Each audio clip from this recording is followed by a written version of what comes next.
नमस्कार दोस्तों, स्वागत है फिर से मेरे यूट्यूब चैनल पवन एनसीआर। दोस्तों, क्या आपने कभी सोचा है माता वैष्णो देवी कुंवारी कन्या के रूप में क्यों पूजी जाती हैं, जबकि अधिकतर माता के शव रूपों की पूजा सुहागन देवी के रूप में की जाती है। लेकिन माता वैष्णो देवी का शव रूप इससे अलग क्यों है? इसके पीछे एक रोचक पौराणिक कथा है जो बहुत कम लोग जानते हैं। इस वीडियो में हम आपको बताएंगे कि आखिर माता वैष्णो देवी कुंवारी क्यों हैं और उनके इस रूप के पीछे कौन सी रहस्यमय कथा जुड़ी हुई है। माता की यह कथा सुनने से भक्तों की सभी मनोकामना पूरी होती है, इसलिए वीडियो को अंत तक देखें। साथ ही अपने दोस्तों के साथ शेयर करें।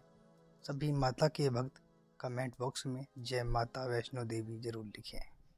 नमस्कार दोस्तों, यह कथा त्रेता युग की है, जब दक्षिण भारत के रामेश्वर में समुद्र किनारे एक सुंदर गांव था, जहां रत्नाकर नाम के एक पंडित रहते थे। पंडित रत्नाकर शिवजी और मां आदिशक्ति के बड़े भक्त थे। गांव और शहर में रत्नाकर जी का बहुत मान सम्मान था, लेकिन उनकी कोई संतान नहीं थी। उनकी पत्नी हमेशा मां आदिशक्ति से संतान की प्रार्थना करती रहती थी। कई सालों तक उन्होंने मां की पूजा अर्चना की। आखिरी कर कई वर्षों के प्रार्थना के बाद एक दिन मां ने उनकी सुन ली। रत्नाकर की पत्नी गर्भवती हो गई। एक रात रत्नाकर के सपने में एक बालिका आई और कहने लगी, मैं तुम्हारे घर आने वाली हूँ, लेकिन एक शर्त है, तुम मुझे जो कुछ भी मैं करना चाहूँ उसमें रोकने नहीं। रत्नाकर जो एक सिद्ध पंडित थे, उन्होंने यह समझ में आ गया कि माँ आदिशक्ति के 3 गुण और तम को दर्शन वाली महासरस्वती, महालक्ष्मी, महादुर्गा ने मिलकर इस कन्या का रूप धारण किया है। समय आने पर इस दिव्य कन्या का जन्म हुआ। रत्नाकर समझ चुके थे कि यह कन्या धर्म की रक्षा के लिए मां आदिशक्ति का अवतार है। इसी भावना के साथ उन्होंने कन्या का पालन पोषण किया। तीनों महाशक्तियों के मिलन से प्रकट हुई इस स्वरूप को उन्होंने त्रिकुटा नाम दिया। त्रिकुटा का स्वभाव जन्म से ही अनोखा था। यह बचपन से ही पूजा पाठ और धार्मिक कार्यक्रमों को देखकर बहुत खुश होती थी। अभी उसका 10वां साल भी शुरू नहीं हुआ था कि उसे यह मालूम हो गया कि भगवान विष्णु ने भगवान श्री राम के रूप में धरती पर अवतार ले लिया है। तब त्रिकुटा ने यह संकल्प लिया कि वह भगवान श्री राम से ही विवाह करेंगी, नहीं तो जीवन भर अविवाहित रहेंगी। त्रिकुटा ने अपने पिता से कहा कि वह रामेश्वरम के तट पर रहकर तपस्या करना चाहती हैं। शर्त के अनुसार रत्नाकर ने उसे नहीं रोका। 10 साल की उम्र में ही त्रिकुटा ने समुद्र तट पर एक कुटिया बनाकर रहना शुरू कर दिया। वहां भगवान श्री राम को अपना पति मानकर उन्हें पाने के लिए कठोर तप करने लगी। त्रिकुटा इसी तरह घोर तपस्या करती रही और कई साल बीत गए। सीताहरण के बाद श्री राम लक्ष्मण के साथ अपने दल को लेकर सीता की खोज में रामेश्वर पहुंचे। श्री राम को वहां पुर बनाने तक रुकना था। एक दिन भगवान श्री राम समुद्र तट पर विश्राम कर रहे थे, तभी उन्होंने एक तेजस्वी कन्या को ध्यानमग्न देखा और आश्चर्यचकित हो गए। उस कन्या के ओज आभा से वह स्थान अलग ही प्रकाश से जगमगा रहा था।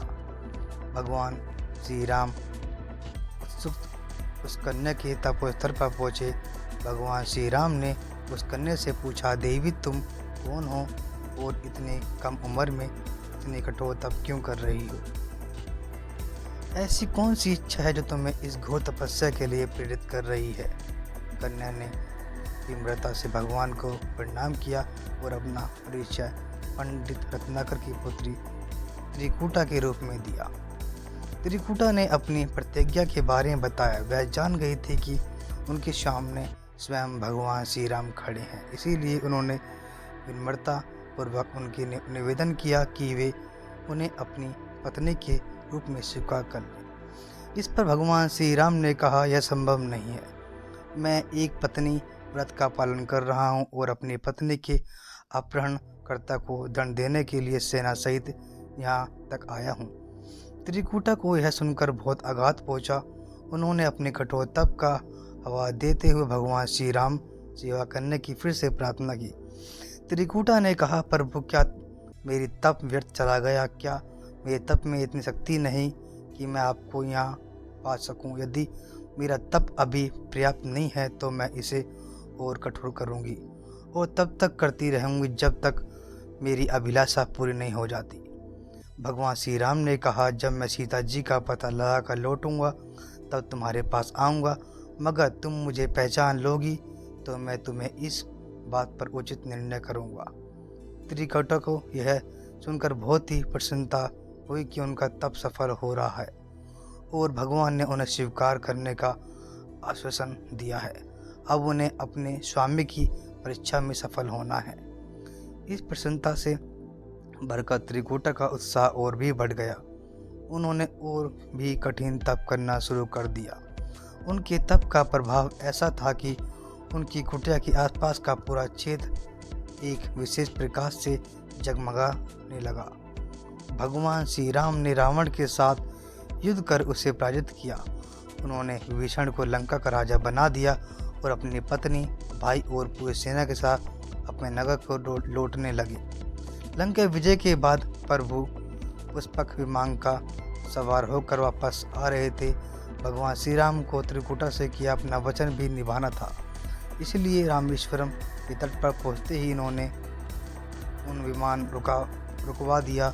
यह देख अभी आश्चर्यचकित हो गए।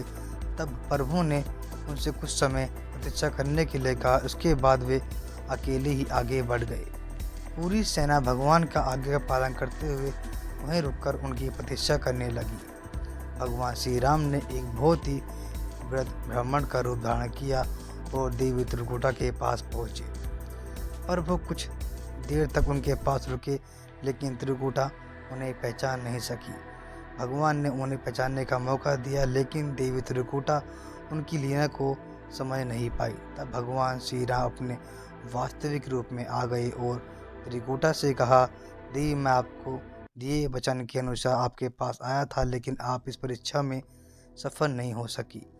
वैसे भी इस जन्म में मैंने सीता से विवाह कर एक पत्नी व्रत का संकल्प लिया है, इसीलिए तुम्हारे साथ विवाह करना संभव नहीं था। देवी त्रिकूटा यह सुनकर कुछ निराश हो गई। भगवान श्री राम ने उनकी मन क्यों इस युग में एक पत्नी वधारी होने के कारण मैं विवश हूँ।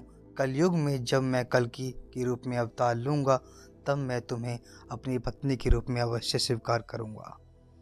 भगवान श्री राम ने कहा, तब तक तुम हिमालय स्थित त्रिकूट पर्वत पर जाकर तप करो और मेरे इस अवतार की परीक्षा करो। भगवान ने उन्हें आशीर्वाद देते हुए कहा, तुम इस संसार का कल्याण करते हुए भक्तों के कष्ट और दुखों का नाश करती रहो। विष्णु का अंश होने, उनके कुल में अवतार लेने और विष्णु के उपासक होने के कारण सारा संसार तुम्हारी पूजा माता वैष्णो देवी के नाम से करेगा। कलयुग में तुम्हारे लिए कुछ भी असंभव नहीं होगा। जो भी भक्त सच्चे भक्ति भाव से तुम्हारी आराधना करेंगे तुम उन्हें सब कुछ प्रदान करोगी। भगवान श्री राम यह वरदान देकर वहाँ से चले गए। त्रिकूटा भगवान श्री राम से मिले इस वचन से अत्यंत प्रसन्न थी। उन्होंने प्रभु के आदेश के अनुसार संसार के कल्याण का संकल्प लिया और तप करने के लिए उत्तर भारत के मांडलिक पर्वत श्रृंखला के 3 पहाड़ वाले त्रिकूटा पर्वत पर आ गई। वहीं वे माता वैष्णो देवी के नाम से विराजमान हैं। श्री हरि का वरदान प्राप्त होने के कारण वैष्णो माता अपने भक्तों की सभी मनोकामनाएं पूर्ण करती हैं।